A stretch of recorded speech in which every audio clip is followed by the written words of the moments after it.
সবাইকে স্বাগত জানাচ্ছি।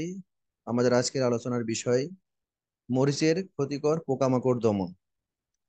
আমরা ছবিতে কয়েকটি পোকা দেখতে পাচ্ছি।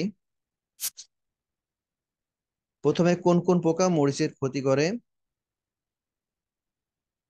সেই পোকাগুলোর নাম হলো ক্ষুদ্র মাকড় বা মাইটস বলা হয়, থ্রিপস, জাপ পোকা বা এফিড, ফল ছিদ্রকারী পোকা। আমরা এই চারটি পোকা সম্পর্কে আলোচনা করব। এদের আক্রমণের লক্ষণ বা আক্রমণের ধরন, কি লক্ষণ থেকে বুঝবো যে এই পোকা আক্রমণ করেছে, কি ধরনের ক্ষতি করে থাকে এবং এদের দমন ব্যবস্থাপনা। প্রথমে ক্ষুদ্র মাকড় বা খুদে মাকড় বলা হয়, বা রেড মাইট, ইয়েলো মাইট বা হোয়াইট মাইট। বিভিন্ন কালারের হতে পারে, দেখতে খুবই ছোট। আমরা বড় করে দেখিয়েছি। মাকড় অতি ক্ষুদ্র, খালি চোখে ভালো দেখা যায় না। রং সাদা বা হলদে বা এরকম লালচে রঙের হতে পারে। এরা পাতার নিচে মধ্যশিরা ঘিরে দলবদ্ধভাবে বসবাস করে, পাতার নিচের দিকে থাকে। এই যে আমরা ছবিতে দেখতে পাচ্ছি, পাতার নিচের দিকে মাকড় দেখা যাচ্ছে। পাতার নিচে থেকে রস চুষে খায়, ফলে পাতা শিরার মধ্যকার এলাকার বাদামি রং ধারণ করে। পাতা শিরার যে দুইটা পাতার মাঝখানে যে শিরা থাকে, এই শিরার মাঝখানের যে অংশ, এই জায়গাটা বাদামি রং ধারণ করে এবং এই অংশটুকু শুকিয়ে যায়। এরপরে কি ধরনের লক্ষণ প্রকাশ পায়? আক্রান্ত পাতা কুঁকড়িয়ে যায়। এই যে আমরা ছবিতে দেখতে পাচ্ছি যে পাতা কুঁকড়িয়ে গেছে এবং কচি পাতার নিচের দিকে বেঁকে পেয়ালা আকৃতি হয়। পাতা বেঁকে যায় এবং বাঁকাটা নিচের দিকে হয়, পেয়ালার আকৃতির হয় এবং পাতা সরু হয়ে যায়। ব্যাপক আক্রমণে পাতা ভেঙে যায় এবং ফলশ্রুতিতে ফলন অনেক কমে যায়, ব্যাপকভাবে কমে যায়। মাকড়ের ব্যবস্থাপনা, আমরা কি কি ব্যবস্থাপনা নিলে মাকড়ের হাত থেকে মরিচ রক্ষা করতে পারবো? আক্রমণের শুরুতে হাত দিয়ে আক্রান্ত পাতা সংগ্রহ করে ধ্বংস করতে হবে।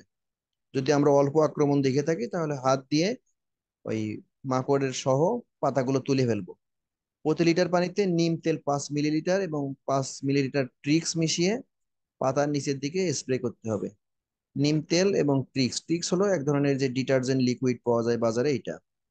অথবা যদি আমরা কেমিক্যাল ইউজ করি, থিওভিট 2 গ্রাম প্রতি লিটার পানিতে মিশিয়ে 10 দিন পর পর স্প্রে করতে হবে।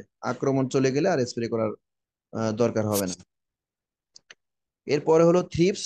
এটাও অনেক ক্ষুদ্র বা ছোট পোকা, যেটা খালি চোখে কোনো মতে দেখা যায়। ছবিতে অনেক বড় দেখা যাচ্ছে, কিন্তু আসলে এত বড় নয়। থ্রিপসের ক্ষতিও প্রায় মাকড়ের মতোই হয়ে থাকে, তার কারণ এরাও রস চুষে খায়। বাচ্চা ও পূর্ণাঙ্গ পোকা পাতার রস চুষে খায়, ফলে পাতা কুকড়িয়ে যায়। পোকার আক্রমণে পাতা বাদামি রং ধারণ করে। এই ডান পাশের চিত্রে আমরা দেখতে পাচ্ছি বাদামি রং ধারণ করছে। নতুন ও পুরাতন উভয় পাতায় আক্রমণ করে, কচি পাতায় আক্রমণ করে বা বয়স্ক পাতায় আক্রমণ করে।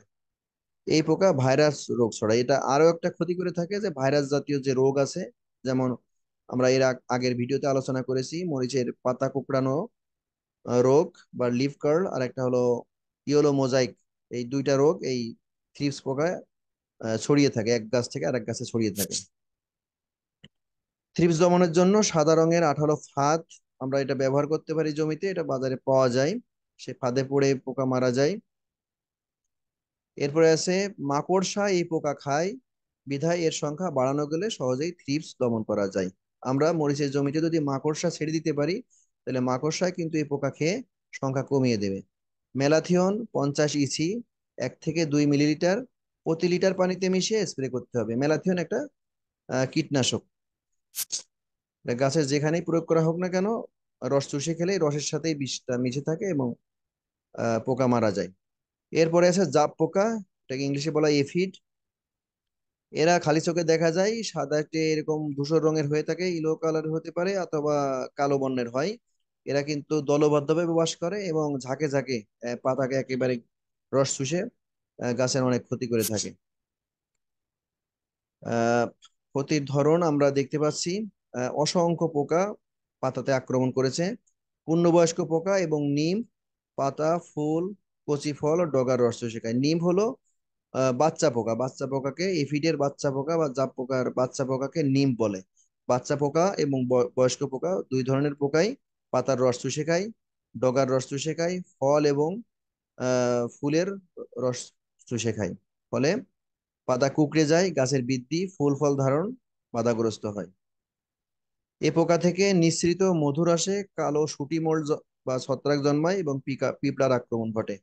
এই পোকা যখন রস চুষে খায়, এদের মুখ থেকে এক ধরনের লাল লালা বের হয়। এই লালাটা পাতার উপর থাকে, এটা একটু মিষ্টি স্বাদের, যে কারণে এটাকে মধুরস বলা হয়। এবং এর উপর ছত্রাক জন্মায়, এই ছত্রাক আবার গাছের ক্ষতি করে থাকে।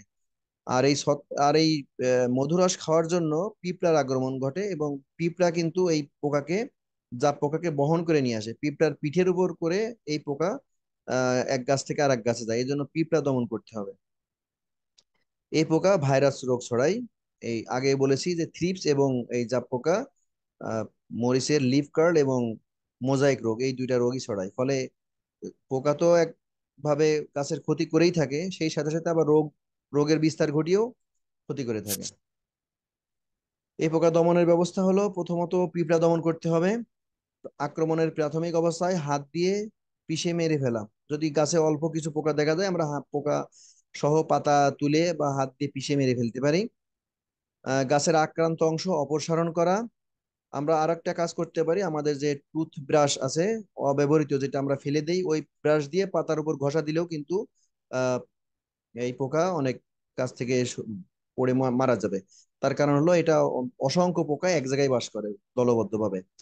প্রাথমিক অবস্থায় শুকনো ছাই প্রয়োগ করা হয়, তা কৃষকদেরকে দেখা যায় বিভিন্ন গাছের ছাই প্রয়োগ করে থাকে, তাহলে আক্রমণ কম হয়। পরিষ্কার পানি জোরে স্প্রে করা, স্প্রে করলেও এই স্প্রের আঘাতে পোকা গাছের পাতা থেকে পড়ে যায়। ক্ষেত পরিষ্কার পরিচ্ছন্ন রাখা, তার কারণ এই পরিষ্কার পরিচ্ছন্ন না থাকলে সেখানে এই পোকা বসবাস করতে পারে। হলুদ রঙের ফাঁদ ব্যবহার করা, এটাও বাজারে পাওয়া যায়। তামাকের গুঁড়া 10 গ্রাম, সাবানের গুঁড়া 5 গ্রাম এবং নিমের পাতার নির্যাস এর সাথে মিশিয়ে, পানির সাথে মিশিয়ে স্প্রে করতে হবে। এই পোকা জৈবিক দমন, অর্থাৎ একটি পোকা দিয়ে আরেকটি পোকা আমরা দমন করতে পারি। এখানে দুইটি পোকা দেখানো হয়েছে বা পাশে, আমরা এটা চিনি অনেকেই, এটাকে বলা হয় লেডি বার্ড বিটল। এই লেডি বার্ড বিটলের খাদ্যই হলো এই জাপ পোকা। অর্থাৎ জাপ পোকা শত্রু হলো লেডি বার্ড বিটল। আমরা যদি জমিতে লেডি বার্ড বিটলের আবাদ করতে পারি বা এনে ছেড়ে দিতে পারি, তাহলে কিন্তু জাপ পোকার সংখ্যা কমিয়ে ফেলবে। আরেকটি পোকা হলো সিরপিট ফ্লাই, ডান পাশের চিত্রে আমরা দেখতে পাচ্ছি, এটা কিন্তু খুব ছোট। এরাও কিন্তু এই জাপ পোকাকে খায়, যে কারণে লেডিবার্ড বিটল এবং সিরপিট ফ্লাই এই পোকাগুলোকে আমরা মারবো না, তার কারণ এরা আমাদের ক্ষতিকর পোকার শত্রু। তারপরে আছে ফল ছিদ্রকারী পোকা। ফল ছিদ্রকারী পোকার যে লার্ভা, ডিম ফুটে যে বাচ্চা বের হয়, আমরা এই যে দেখতে পাচ্ছি সবুজ রঙের, এই লার্ভাটা আসলে ফলের গোড়ায় ছিদ্র করে। এই যে আমরা দেখতে পাচ্ছি যে ফলের বোটার নিচে গোড়ায় যে কালো কালো ছিদ্র, হ্যাঁ, ছিদ্র করে ভিতরের অংশ খেয়ে ফেলে। কীড়া ফলের বোটার কাছে ছিদ্র করে ভেতরের অংশ খায়। কীড়া হলো এই পোকার বাচ্চা, লার্ভা বলে। একটি পোকা একাধিক ফলে আক্রমণ করতে পারে এবং ফলের ভেতর কীড়ার বিষ্ঠাও পচন দেখা যায়। এর ভিতরে খায়, এর ভিতরেই এরা পায়খানা করে, হ্যাঁ, বিষ্ঠা। এবং খাওয়ার ফলে এখানে এটা পচতে শুরু করে, পচে যায় ফল। আক্রান্ত ফল অসময়ে পেকে যায়। ফল ছিদ্রকারী পোকা দমনের জন্য আমরা কি করতে পারি, জমি থেকে ডিম ও কীড়া সংগ্রহ করে নষ্ট করতে, মানে হাত দিয়ে করতে পারি, এটা অরাসায়নিক। তাইলে আর কীটনাশক ব্যবহার করা লাগলো না, তার কারণ আমরা মরিচের জমিতে কীটনাশক ব্যবহার করব, আবার ওই মরিচ তুলে নিয়ে বাজারে নিয়ে আসবো, ওই মরিচ আমরা খাবো, ফলে কীটনাশক আমাদের শরীরে চলে আসবে। এই জন্য এইভাবে দমন করা ভালো। তারপরে আমরা দুইটা ছবি দেখতে পাচ্ছি। বাঁ পাশের ছবিটা হলো, এটাকে বলা হয় ফেরোমন ফাঁদ, সেক্স ফেরোমন ফাঁদ। অর্থাৎ এখানে স্ত্রী পোকার মানে সরি, যে এই ফাঁদের মধ্যে একটা আমরা দেখতে পাচ্ছি একটা কৌটা বা একটা প্লাস্টিকের বোতল, এর মধ্যে নিচেই কেমিক্যাল থাকে। এই কেমিক্যালের ঘ্রাণটা যে গন্ধ, এই গন্ধটাতে আকৃষ্ট হয় হলো পুরুষ পোকা। এবং এখানে আসলে পারে নিচেই ওই যে ফেরোমন ফাঁদের নিচেই পানি থাকে, সাবান পানি থাকে। তো ওই সাবান পানি এবং ওই যে উপরে যে বিষটোপ থাকে, ফেরোমন, ওই ফাঁদের আকৃষ্ট হয়ে আসে, তারপরে সাবান পানির মধ্যে পড়ে মারা যায়। এটাকে বলা হয় ফেরোমন ফাঁদ। ফলে গাছে কিন্তু কীটনাশক প্রয়োগ করার কোনো প্রয়োজন হচ্ছে না, পোকা সরাসরি জমিতে যে পোকা আছে সব চলে আসবে এই ফাঁদের মধ্যে।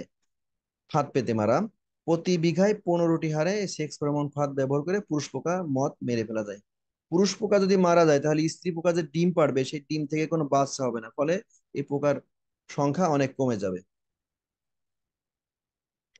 ডান পাশের ছবিতে আমরা দেখতে পাচ্ছি যে আলোর আলো জ্বালানো হয়েছে এবং আলোর ফাঁদ পাতা হয়েছে এবং তার নিচে এরকম একটা বালতি বা গামলার মধ্যে পানি দিয়ে, এখানে সাবান পানি মিশ্রিত করে রাখা হয়, ডিটারজেন্ট মিশিয়ে রাখা হয়। এই পোকার যে মথ, মথ মানে পূর্ণবয়স্ক পোকার যেটা প্রজাপতির মতো উড়ে বেড়ায়, সেটি আবার এই রাতের বেলা এই আলোতে আকৃষ্ট হয়। আমরাও শীতকালে দেখে থাকি যে আমাদের ঘরের মধ্যেও কিন্তু লাইট চালানো থাকলে সেখানে অনেক পোকামাকড় আসে, অর্থাৎ কিছু কিছু পোকা আলোতে আকৃষ্ট হয়। আমরা সেই আলোর ফাঁদে ফেলে এই পোকাগুলোকে মারতে পারি। পোকা যখন আলোর পাশে ঘোরাঘুরি করে তখন এই সাবান পানি এই গামলার মধ্যে পড়ে যায়, পড়ে মারা যায়। এইভাবে আমরা পোকা দমন করতে পারি। এই পোকার আবার জৈবিক দমন অন্য পোকা দিয়ে আমরা দমন করতে পারি। এটা একটি পরজীবী পোকা, মানে এই পোকার জীবের দেহে বাস করে, অর্থাৎ ফল ছিদ্রকারী যে পোকা, সেই পোকার ডিমের মধ্যে ট্রাইকোগ্রামা নামের একটি পোকা আছে, পরজীবী পোকা। এই পোকাটা এই ডিমের মধ্যে ডিম পাড়ে। এই যে বাঁ পাশের চিত্রে আমরা দেখতে পাচ্ছি গোল গোল, এগুলো কিন্তু এই ফল ছিদ্রকারী পোকার ডিম। সেই ডিমের মধ্যে এই যে কালো রঙের বা এই যে হলুদ রঙের যে পোকাটা দেখতে পাচ্ছি, হ্যাঁ, এই পোকা বা এই পোকাগুলো হলো এই ট্রাইকোগ্রামা। এই ট্রাইকোগ্রামা এই ফল ছিদ্রকারী পোকার ডিমের মধ্যে ডিম পাড়ে। সেই ডিম ফুটে যে বাচ্চা বের হয়, একদিনেই কিন্তু বাচ্চা বের হয়ে আসে, ডিম ফুটে বাচ্চা বের হয়ে আসে, এসে এই ডিমের কুসুম টুসুম সব খেয়ে ফেলে। ফলে ফল ছিদ্রকারী পোকা যে ডিম পাড়ে, সেই ডিম ফুটে কিন্তু আর বাচ্চা বের হওয়ার কোনো সম্ভাবনা থাকে না। তার কারণ এই ডিমের মধ্যে এই ট্রাইকোগ্রামার ডিম পেড়ে যে বাচ্চা হয়, সেই বাচ্চার ডিমগুলোকে খেয়ে একেবারে নষ্ট করে ফেলে। প্রতি হেক্টরে 1 গ্রাম ডিম ব্যবহার করলেই হবে, স্প্রে করে দেওয়া হয়। যদি আমাদের কীটনাশক ব্যবহার করতেই হয় তাহলে আমাদের কিছু সতর্কতা আছে, সেই সতর্কতাগুলো আমরা জানবো। আচ্ছা সরি, হ্যাঁ, সতর্কতা কি কি আছে? পোকার আক্রমণ হলেই কীটনাশক ব্যবহার করা যাবে না। কি করব? সংগ্রহের সময় কীটনাশক ব্যবহার না করাই ভালো।